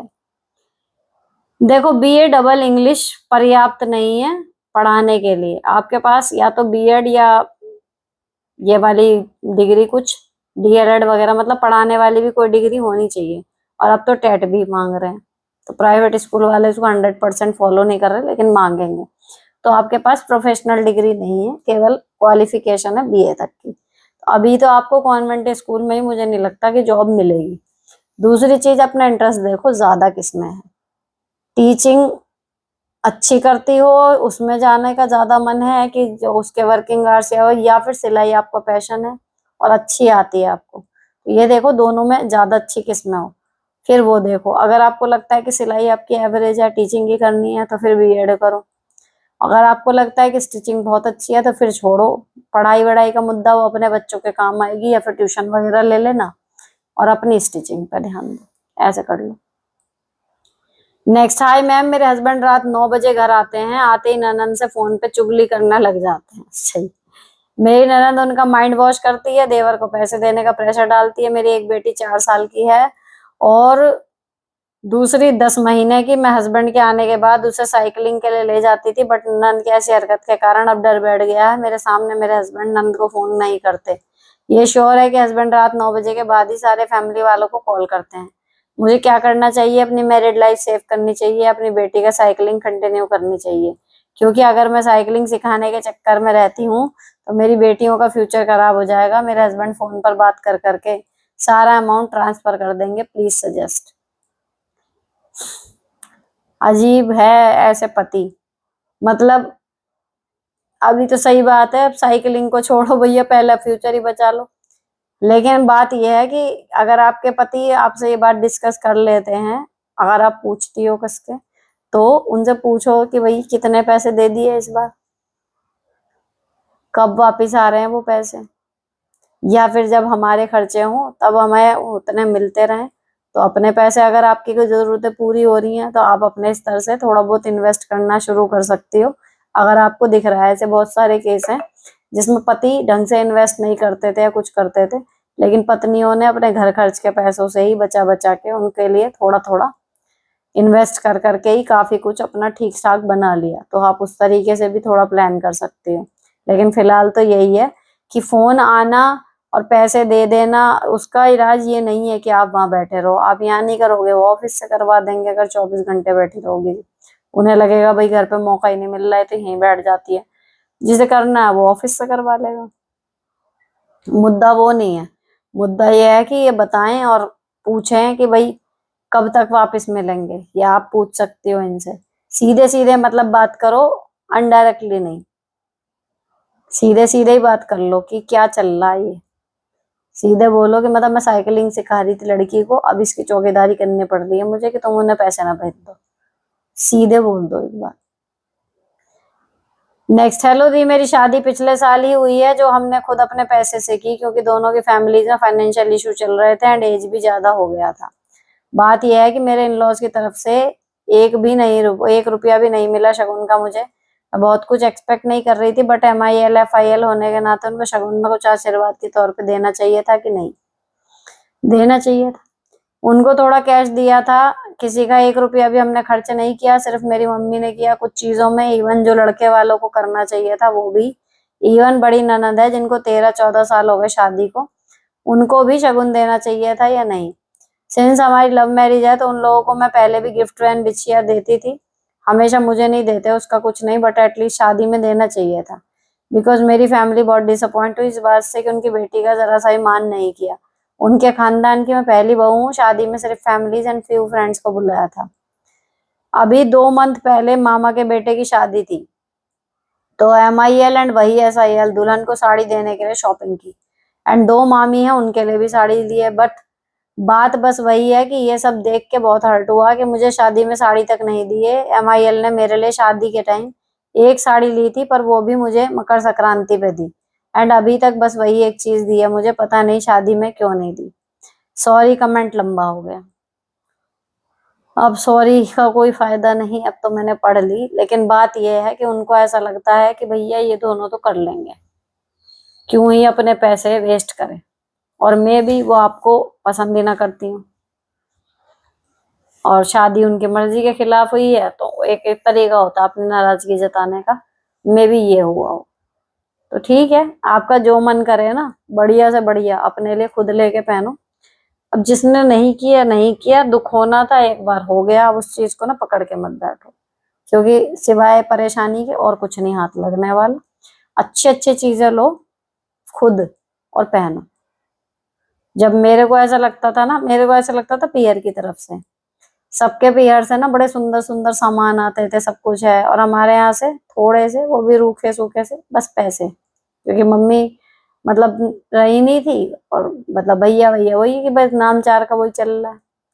तो मुझे बड़ा लगता था, जैसे मेरी देवरानी या मेरी नंद को देते थे देवर यहाँ से, या फिर मेरी और नंदों को मिलता था उनके घर से जो कजिन है, या और देवरानी जेठानियां जितनी भी सगी के अलावा भी है ना, तो वो अपने मैके से जा रही हैं, कोई साड़ी लेके आ रहा है, उनकी मम्मी दिलवा रही है, चूड़ियां आ रही हैं, पसंद के कंगन दिलवा रहे हैं, बच्चों को कपड़े दिलवाए जा रहे हैं।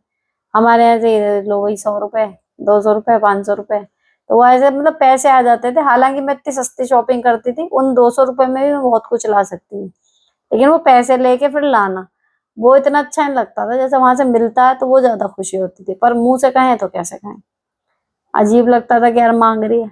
तो फिर मैंने कुछ दिन बुरा लगा, फिर मैंने फिर यही इलाज निकाला कि अरे छोड़ो, मतलब कोई नहीं दे रहा, नहीं दे रहा, क्या ही है, और मैं तो कमा तो रही हूँ।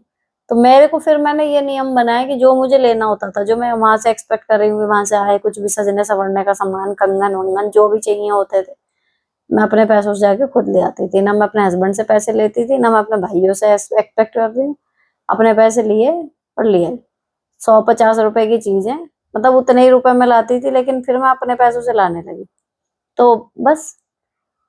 और फिर ये हो जाता है कि गिफ्ट में तो जो वहां से मिल गया वो मिलेगा, और जब हम अपने पैसे खर्च करना शुरू करते हैं अपने लिए अपने आप, फिर हम अपने पसंद की बिल्कुल बढ़िया बढ़िया ठां चीजें ढूंढ के लाते हैं, तो और मजा आता है। तो आप ऐसे कर लो, ठीक है ना, ज्यादा दुखी मत हो।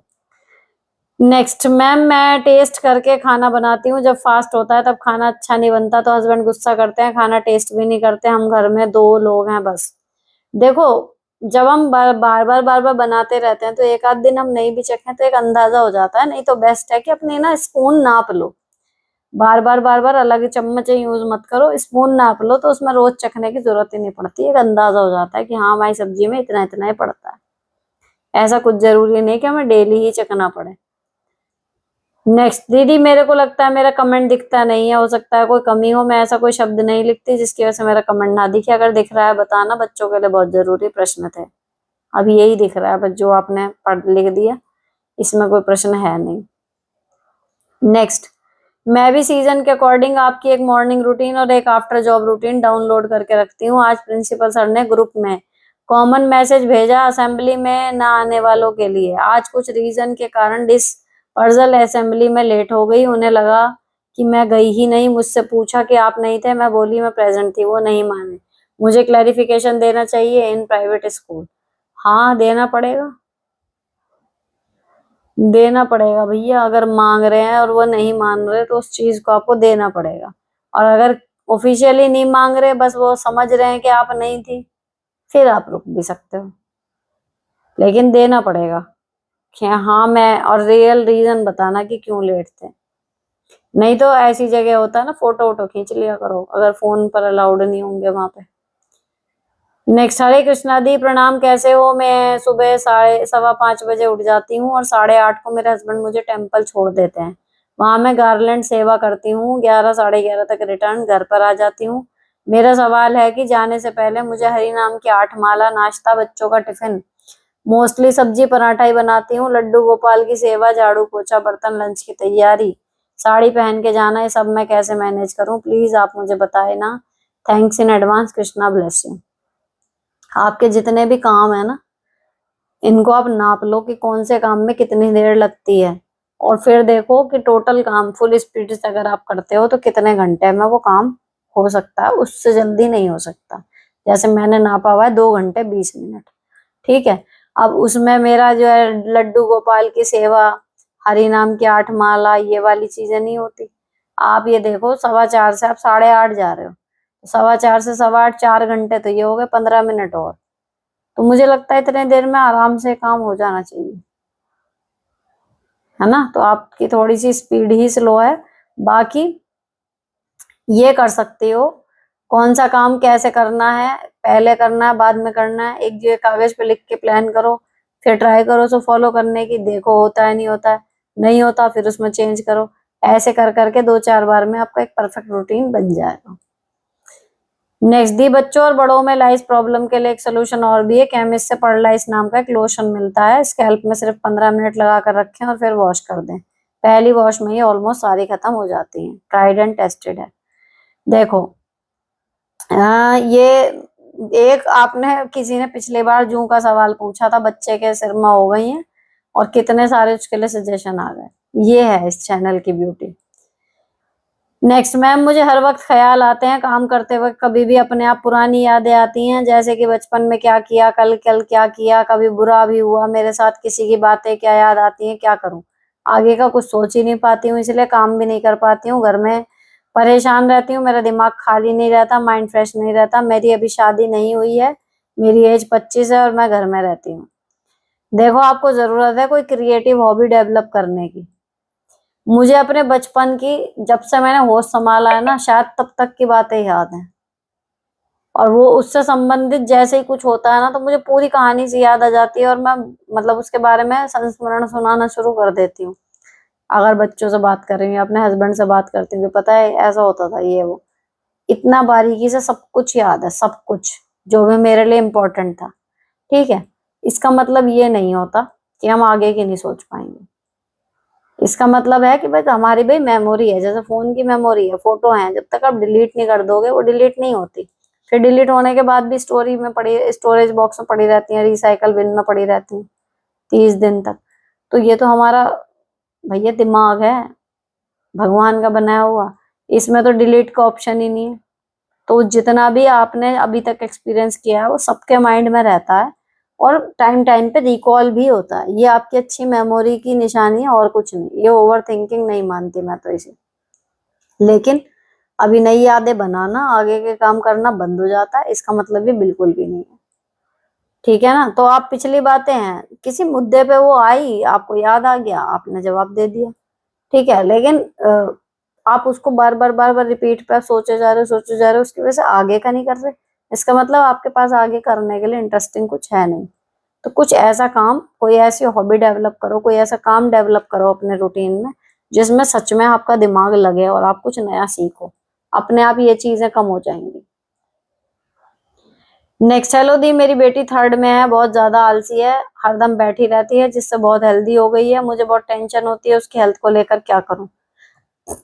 चैट जीपीटी में बच्चे का वजन कम करने के लिए, उसे एक्टिव बनाने के लिए कैसे फूड आपको इस्तेमाल करने चाहिए जिनमें टेस्ट भी उसके अकॉर्डिंग बना रहे, कुछ रेसिपीज निकालो, अपने बच्चे के खाने में बदलाव करो सबसे पहले, और उसके बाद थोड़ा थोड़ा उसको फिजिकल अपने साथ हिलाना डुलाना शुरू करो। एक दिन में कुछ नहीं बदलेगा, और बच्चे को अंदाजा भी नहीं है कि वो कितने बड़े खतरे में फंसता जा रहा है, तो वो तो मोटिवेट होगा नहीं ना, उसको आपके समझाने से समझ आएगा। जो उसको मजा आ जाए ऐसा कुछ पैटर्न वो फॉलो कर सकता है। तो उसके लिए भी रिसर्च का काम आपको करना पड़ेगा। उसके लिए हेल्दी रेसिपीज निकालो जो टेस्ट में भी बढ़िया हो, ताकि वो बच्चा खाए भी लेकिन उसका वजन घटना शुरू होए। नेक्स्ट, मेरे हस्बैंड बहुत ड्रिंक करते हैं और पहले भी हमारे बहुत लड़ाई हुई थी। मेरी सास आई हुई थी उस टाइम पर, मैं अपने मैके में 9 मंथ रह कर आई थी। लेने भी नहीं आए, मैं खुद आई थी। मैंने कोर्ट केस किया था जब घर पर थी। अभी ठीक नहीं रहते हैं और कहते हैं केस उठा ले। मैंने बोला कोर्ट में लिख के दें क्या मैं ठीक हूँ, प्लीज रिप्लाई। देखो जब आप ठीक नहीं हो तो मुझे नहीं लगता आपको लिखना चाहिए। भैया अगर हमने वहां पे भी लिख के दे दिया, हमारे तो हाथ बिल्कुल कट गए। फिर तो हम दोबारा पुलिस से भी नहीं कह सकते कि हमें परेशान कर रहे हैं। तो अभी तो रहने ही दो। यही बोलो कि पहले मैं तसल्ली काट तो लूं, अभी नहीं सही से रह रहे, लिख के दे दिया तो बिल्कुल ही जूता पे रख दोगे तुम। नेक्स्ट, हेलो दीदी, आपकी वीडियो बहुत अच्छी लगती है। लोगों से लोगों की असलियां जानकर उनसे मेरा झगड़ा हो जाता है। मैं इस समस्या से बड़ा परेशान हूँ। मैंने आगे परिवार में रिश्तेदारी में किसी से भी व्यवहार नहीं बना पाती। कहते हैं कि तुम बहुत झगड़ालू हो, तुम्हारी किसी से नहीं बनती। मैं सामने से जवाब दे देती हूँ, अपने हिसाब से बहुत परेशान है, बताइए मैं क्या करूँ। देखो दूसरों की असलियत जब सामने आती है ना तो अक्सर उनसे बात करने का हमारा मन नहीं करता।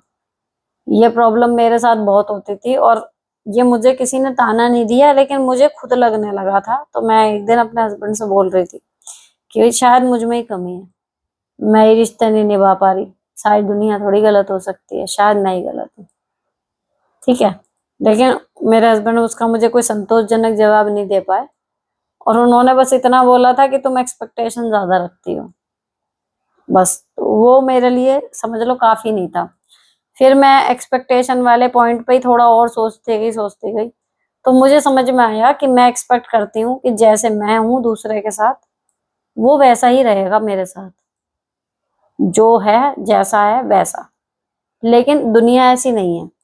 फिर मुझे अपने पास्ट एक्सपीरियंस सारे याद आ रहे हैं कि बचपन से या कई सालों से लेके और अब तक जो जो भी रिश्ते छूटे, क्या हुआ था, कहाँ हुआ था, कैसे हमारा रिश्ता खराब हुआ, कैसे हम मैं पीछे हटी, क्यों हमारी बात बिगड़ी, मतलब कि हम दोस्त क्यों नहीं रहे या रिश्तेदारी हमारी क्यों नहीं रही।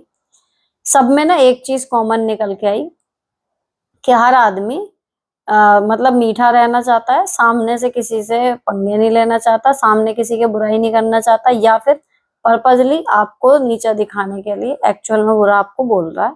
या फिर वही है कि आप ज्यादा अपना मान रहे थे। हर बार मेरे साथ यही हो रहा था कि मैं जितना सच्चा मान रही थी, अपना मान रही थी, सामने वाला उतना एफर्ट डाल ही नहीं रहा। मैं उससे ज्यादा अटैच हो गई हूँ इमोशनली और कहीं ना कहीं मैं एक्सपेक्ट कर रही हूँ कि जैसे मैं हूँ वैसे वो रहेगा मेरे साथ। यहाँ गड़बड़ है। अब मुझे ये समझ में आया कि हर आदमी में इतने गट्स होते ही नहीं कि अगर वो किसी चीज को नहीं कहना चाह रहा है तो वो नहीं कह ले। मन में नहीं है, हाँ कह दिया, काम फिर करा नहीं, ऐसे चल रहा है। तू मेरा दोस्त है, हाँ मैं तेरा दोस्त हूँ, लेकिन प्रूव करने के टाइम पे वो है नहीं। तो अब मैंने क्या किया इस चीज का, जो मेरी प्रॉब्लम नहीं होती या मुझे अब लोग झगड़ालू नहीं कह सकते, मैं माइल्ड हो गई हूँ काफी, मैं कह सकती हूँ। उसका इलाज क्या निकाला है कि मैंने ना इसको ही नॉर्मल मान लिया। एक बार पहले भी ये क्वेश्चन आया था, मैंने यही कहा था जब कहते हैं ना कि दूसरों का व्यवहार देख के गुस्सा आता है। देखो मैंने ना नॉर्मल मान के चलना शुरू कर दिया कि भाई हर आदमी धोखा देगा ही देगा। हर आदमी जो बोल रहा है उसमें 100 में से 90 बातें झूठ बोल रहा है। जितने भी कोई वादे कर रहा है उसमें से झूठे ही हैं वो, मैं मान के चलती हूँ। ठीक है, अब इसमें क्या होता है जब किसी की बात झूठ नहीं निकलती तो मुझे ऐसा लगता है कि वो तो बोनस हो गया। और जब किसी की बात सच में झूठ निकलती है या वो जैसा दिख रहा है उसके अकॉर्डिंग बिहेव नहीं कर रहा, कुछ उल्टा बिहेव कर रहा है उससे, तो मेरे को लगता है हाँ यही तो होना था। मतलब अब मैंने धोखे को, झूठ को नॉर्मल मानना शुरू कर दिया कि लोग ऐसे ही हैं। अब आप अपने से दूसरे को कंपैरिजन करोगे ना जब परेशान रहोगे। अगर आपको लगता है कि आप सच बोलते हो या आप जेन्युइनली रिश्ता निभा रहे हो या आप बहुत ज्यादा करते हो लोगों के लिए जिनसे भी जुड़ते हो, सामने से वो चीज नहीं मिल रही, तो आप मान के चलो कि आपका जो नेचर है आप उसके अकॉर्डिंग काम कर रहे हो, सामने वाला अपने नेचर के अकॉर्डिंग काम कर रहा है। ऐसा ही होना है, धोखा ही मिलना है। अगर मिल गया धोखा तो गुस्सा नहीं आएगा, नहीं मिला तो खुशी होगी। नेक्स्ट, हेलो सुनीता जी, मैं समर वेकेशन में अपने ससुराल गई थी। मेरे हस्बैंड की 8 दिन की हॉलीडेज थी। मैं 4 दिन ससुराल में अपनी ननद के साथ रही और 4 दिन मायके चली गई। क्या मैंने कुछ गलत किया? मेरे ससुराल में सबका मुंह बन रहा है, ससुराल से वापस आ गई हूँ, लेकिन मेरी ससुराल से ननद सास किसी के भी कॉल तक नहीं आया। अब मुझे क्या करना चाहिए? मैंने मायके जाकर कुछ गलत किया क्या? Please reply. कुछ गलत नहीं किया। बहू मायके जाती है तो मुंह बनते ही है। चिल मारो, कुछ गलत नहीं किया, थोड़े दिन में सब नॉर्मल हो जाएगा। नेक्स्ट, थैंक यू दी, आपने मुझे रिप्लाई दिया है। बात सच है कि मैं आगे से सबके काम करती हूँ, सबकी हेल्प करती हूँ, शायद इसीलिए बुरी बना दी गई हूँ। मैं सोचती हूँ कि शायद मैं सबको सब कुछ करके खुश रखूं, सब मुझे पसंद करें, मुझे प्यार करने लगे। मैं अपने पसंद हस्बैंड से बात की थी, पूछा था उनसे कि ऐसा बिहेवियर क्यों करने लगे हो, तो भी चिढ़ गए और कहने लगे तुम ही खराब हो जो सबको गलत समझती हो। अब तुम्हें मैं भी बुरा लगने लगा। अगर कुछ पूछो तो कहते हैं तुम्हारा काम है घर के काम करना, वो करो, हर चीज में इंटरेस्ट लेने की जरूरत नहीं है। जबकि वे ऐसे बिल्कुल भी नहीं थे। कुछ भी हो, बाहर का काम घर के काम मुझसे पूछते थे, मुझे बताते भी थे। अब तो कुछ बताऊं या पूछूं तो मेरा मुंह पहले ही बंद कर देते हैं, पूरी बात ही नहीं सुनते, बहुत गंदे तरीके से रिएक्ट करते हैं। मुझसे इनका बिहेवियर बर्दाश्त नहीं हो रहा। आप बताइए कि मैंने कैसे सही करूं, पहले की तरह प्लीज दी। पहले की बातें बोला करो। जब ये कह रहे हैं ना कि तू इसमें ही ध्यान दे, घर के काम में और चीजों में इंटरेस्ट मत ले, तो तुरंत तभी कहती कि क्यों, पहले क्यों बताते थे, अब ऐसा क्या हो गया? पहले भी तो मुझे बताते ही थे, मेरे से शेयर करते ही थे, अब मेरे में क्या कांटे लग गए? मैं अभी ताजी ताजी क्या खराब हो गई? जो चीज मतलब, पता है बात करना ना एक तरीके से केस लड़ने जैसा है। दूसरे के पॉइंट्स को पकड़ो, याद रखो, और जब आपको अपनी बात समझाने के लिए उसका यूज करना पड़े तो करो। नेक्स्ट, हेलो मैम, मैं पड़ोसियों से मेल जोल बढ़ाना चाहती हूँ, कुछ टिप्स दीजिए। मैं ज्यादातर घर के अंदर ही रही हूँ, लेकिन अब मेरी 4 साल और 10 महीने की 2 बेटियां हैं। मेरी बड़ी बेटी घर के बाहर खेलना चाहती है, लेकिन छोटी वाली को गोद में रखकर बड़ी वाली को खेलने ले जाना बड़ा मुश्किल रहता है। हमारा घर ऐसी जगह है जहाँ आसपास मकान नहीं बने हैं, इसलिए उसे सामने गली में ले जाकर ले जाना पड़ता है। अब किसी के दरवाजे पर बैठ जाओ तो उनके भाव बढ़ जाते हैं, वो मेरा रिस्पेक्ट नहीं करते। मुझे नेबर से कोई मतलब नहीं है, मैं चाहती हूँ कि बस मेरी बेटी का बचपन खराब ना हो। गली में डॉगीज रहते हैं, इसलिए मुझे उसको देखते रहना पड़ता है। प्लीज सजेस्ट क्या करना चाहिए? उस गली में कोई भी किसी नेबर से मतलब नहीं रखता। एक काम करा करो, किसी के दरवाजे पे बैठने के बजाय अपनी फोल्डिंग वाली कुर्सी या स्टूल ले जाया करो, वहीं गली के नुक्कड़ पर डाली, अपनी लड़की को देखती रही और बैठ गई। कोई बात कर ले, मतलब अपनी तरफ से आप नमस्ते वमस्ते शुरू करो, कोई रिस्पॉन्स अच्छा दे दे, आपकी बात शुरू हो गई। लेकिन कोई एटीट्यूड दिखाए तो बार बार बोलने की जरूरत नहीं। किसी के दरवाजे पे बैठो मत। अपना फोल्डिंग वाला स्टूल नहीं आता, वो लेके जाओ, बैठो आराम से, दोनों काम हो जाएंगे। नेक्स्ट, हेलो मैम, कैसे हो आप? मुझे आपसे एक बहुत पर्सनल क्वेश्चन पूछना है। मेरी एज 33 है, मेरी बेटी है 5 साल की, मैं सेकंड बेबी की सोच रही हूँ। दूसरी तरफ मेरी 2 बहनें हैं, एक 31 साल की और दूसरी 26। वो दोनों मिलके अभी घर लिया है। बड़ी वाली की शादी नहीं हो रही क्योंकि वो थोड़ा हेल्दी है। तो मैम मुझे लगता है कि मैं सेकंड बेबी का सोच के सेल्फिश तो नहीं, क्योंकि मैं इसमें भी खर्चा होगा और उनकी शादी फिक्स हुई है तो उसमें भी खर्चे में बहुत डिलेमा में हूँ। प्लीज हेल्प मी, आप बहुत सटीक आंसर करते हो। मेरी और हस्बैंड की सैलरी मिला के 37,000 है। मुझे टेंशन होती है कि सब कैसे मैनेज होगा। मम्मी की हेल्थ अच्छी नहीं रहती, मायके में भी भाई कोई काम का नहीं है। देखो, मायके की जिम्मेदारी के चलते अगर आप अपने बच्चों का करने हैं नहीं करने ये सोच के चलोगे तो ये थोड़ा सा ज्यादा हो जाएगा। ठीक है, आपको सेकंड बेबी प्लान करना है तो इसमें कुछ सेल्फिश नहीं है। आप करिए अपना बेबी, उनके नसीब में जो होगा। और शादी की बात रही, देखो जिसकी शादी होनी होगी, अभी एक केस आया ना कि भाई मतलब कुछ भी नहीं करा, अपने घर घर के लोग बुलाए और नॉर्मल शादी कर ली। तो शादी का क्या है, ये तो अपने आप बढ़ाया हुआ वो रहता है कि हम लोग बढ़ा देते हैं खर्चा। तो मुद्दा वो नहीं है। आप अपना सेकंड बेबी प्लान करना है, करो, ज्यादा स्ट्रेस मत लो। नेक्स्ट, हेलो दीदी, क्या ननंद एंड उनके हस्बैंड के पैर छूना जरूरी होता है? डिपेंड करता है आपकी फैमिली में क्या कल्चर चला आ रहा है, कितनी बड़ी बात है ये। ननंद मुझसे 2 साल ही बड़ी है और उनके हस्बैंड थोड़े और बड़े होंगे। मेरे हस्बैंड जीजू के पैर छूते हैं वैसे बहुत, बट बहन की नहीं। पहले मैं करती थी लेकिन अब मेरा मन नहीं करता। शादी के फंक्शन के टाइम से बहुत कुछ छोटी बड़ी बातें हुई हैं। पहले एवरी मंथ मिलना होता था, ऑलमोस्ट शादी के बाद से एक दो बार ही मिले। I avoid when ever possible also MIL। पहली बार बार बोलती थी कॉल करने को आफ्टर एवरी 3-4 डेज, लेकिन क्या इतना बात करूं, बिकॉज बीच बीच में टोंट मारेंगे, मेरा मूड खराब करेंगी। खुद शादी में मुंह बना के चले गए, शादी के फ्रूट्स एंड स्वीट्स भी नहीं ले गए। 3 बार उनके लगेज के साथ रखा था। MIL बार बार किचन में रख के जा रही थी। मुझे शादी के टाइम बोली लहंगा तुम पे अच्छा नहीं लग रहा, इतने स्मॉल इयरिंग दिए तुम्हारी मम्मी ने। मुद्दा ये है कि ननद से इन्हें बात करनी नहीं, इनके घर वाले चाह रहे हैं कि बात करो। ठीक है, तो भैया चाहने का काम उनका है, करना नहीं करना आपका डिसीजन है। ठीक है, यहाँ टेक्निकली राइट होने वाली कोई बात नहीं है। टेक्निकली राइट उन लोगों के साथ हो जाता है, वही वो अपनी तरफ से कोई कमी नहीं छोड़ रहे, हम अपनी तरफ से कोई कमी नहीं छोड़ रहे। अब जब ऐसी पिनकनी नंद हो ना, तो आपका मन करे तो करो, नहीं मन कर रहा मत करो, उसकी जी हजूरी। पैर छूने का अंदर से मन है छू लो, नहीं छूने मना करो। बुरी बहू होने का टैग लगेगा, इसके लिए प्रिपेयर रहो। ये मत सोचना कि इधर आप पैर भी नहीं छू रही, सास की कहना चाहिए हुकूमत की खिलाफत भी कर दी और फिर वो आपकी तारीफ करेंगी या कुछ और। ये तैयार रहना कि मुंह भर भर के बुराइयां सुनने को मिलेंगी, लेकिन हाँ जबरदस्ती किसी के पैर वैर छूने के उस जो आपके लिए वो है वो नहीं करना पड़ेगा। Next, hello the, thank you for your reply. आपने सही कहा, मैं स्वर्ग में जी रही हूँ, बट मैं am talking about his emotional presence not about physical. मैंने मैसेज में सिर्फ अच्छी बातें लिखी थी, मुझे भी सही लगता है, मैं भी थैंकफुल हूँ, बट समटाइम जब मैं इमोशनली वीक होती हूँ तब वो आपके साथ नहीं होते, तो सिर्फ हम हस्बैंड से ही एक्सपेक्ट कर सकते हैं, उस टाइम क्या करें। देखो जी, मैं जहां तक मैंने अपने आप को टूटता हुआ देखा है और जुड़ी हूं ना मैं, उस टाइम मेरे हस्बैंड साथ नहीं थे।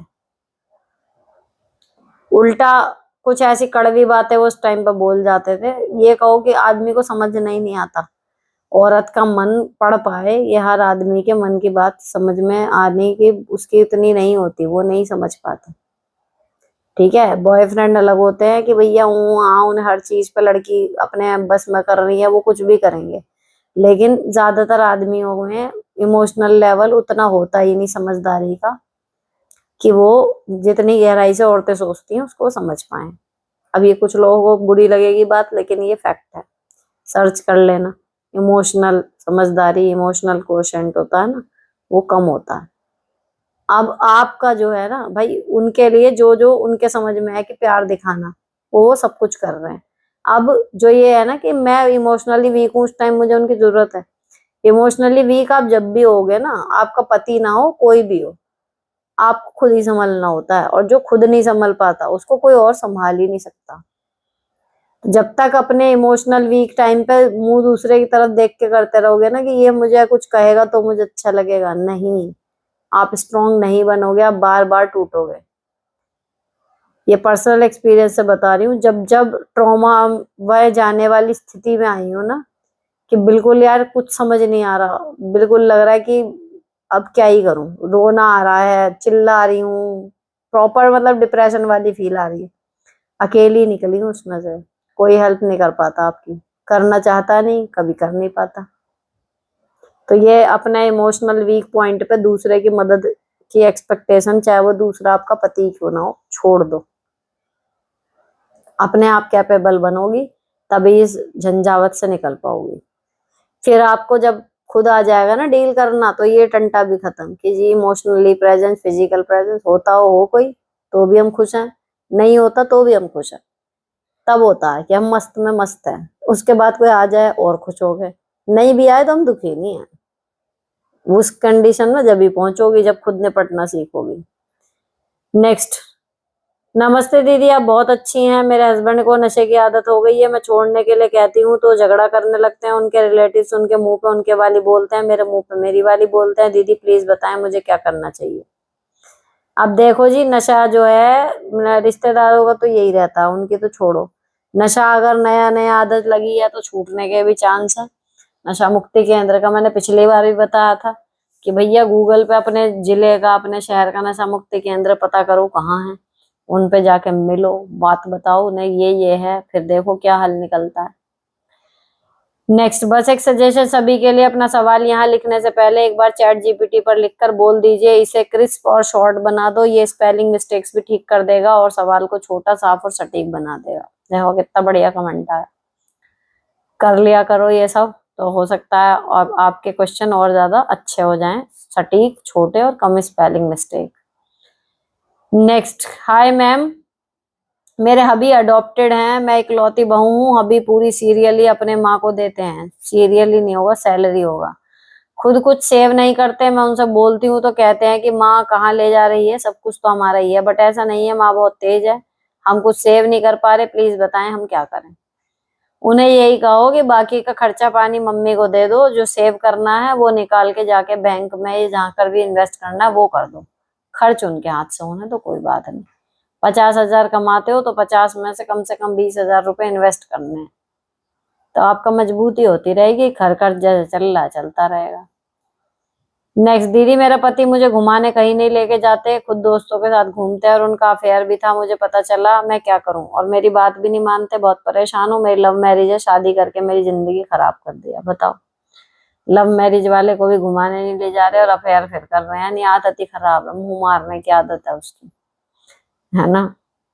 अब देखो, अगर बच्चे नहीं है, धमकी दे सकती हो अलग होने की, या फिर अफेयर भी हो गया, सब कुछ हो गया, फिर तो धमकी क्या भाई सब। इस शादी से वैसे तो अगर बच्चे ना हो तो ऐसे आदमी से तो दूरी हो जाओ तो ज्यादा अच्छा। घूमने जाना वाला ये एक पॉइंट है, बहुत लोग होते हैं ऐसे, उनका क्या है एक्चुअली, वो नहीं है कि तफरी है वो, उनमें इतना दम ही नहीं होता। मैं हमेशा ये कहती हूँ, मतलब जब जो अल्फा वाले मैन नहीं होते, मर्द, ये वो औरतों की इज्जत नहीं करना, अपने आप को ज्यादा सुपीरियर समझना, जब वो, जैसे मेरे हस्बैंड हैं, मेरे देवर हैं, है ना भाई, घर में हेल्प भी कराते हैं, यूजर फ्रेंडली कहती हूँ मैं इन लोगों को, यूजर फ्रेंडली पति हैं, मतलब औरत को भी वो इंसान समझते हैं, एक लाइन में बोलूँ तो।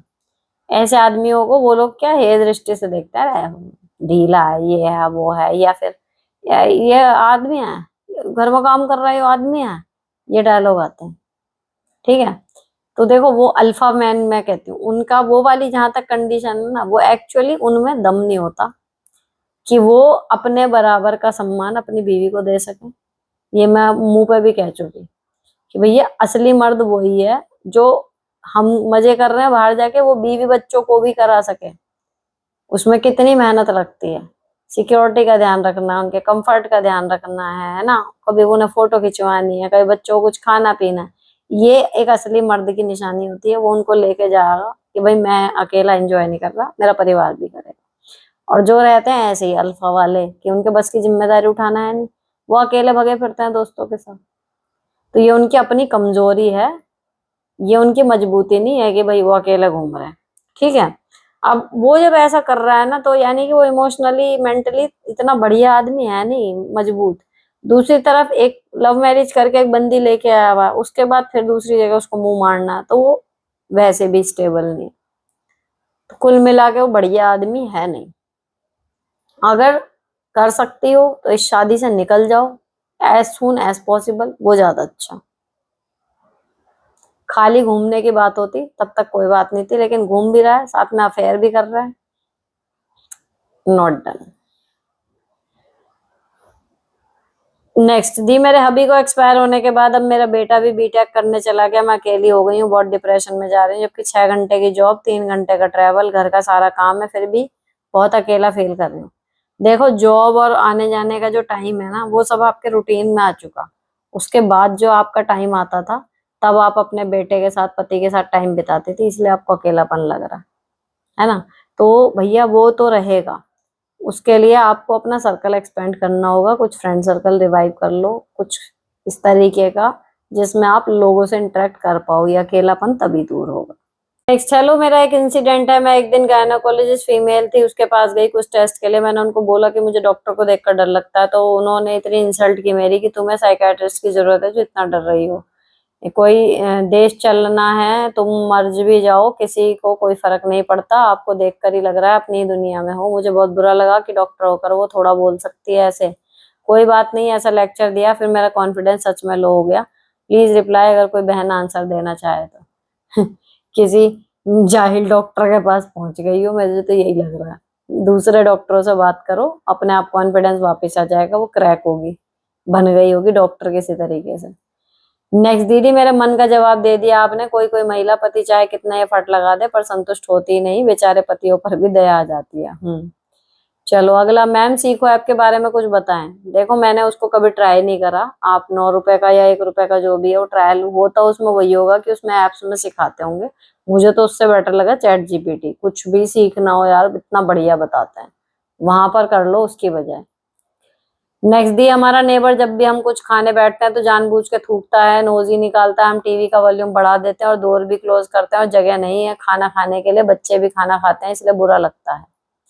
यही कर सकते हो जितना बचा सकते हो, नहीं तो जगह अपनी देखो, कहीं जुगाड़ करके कुछ हो जाए तो।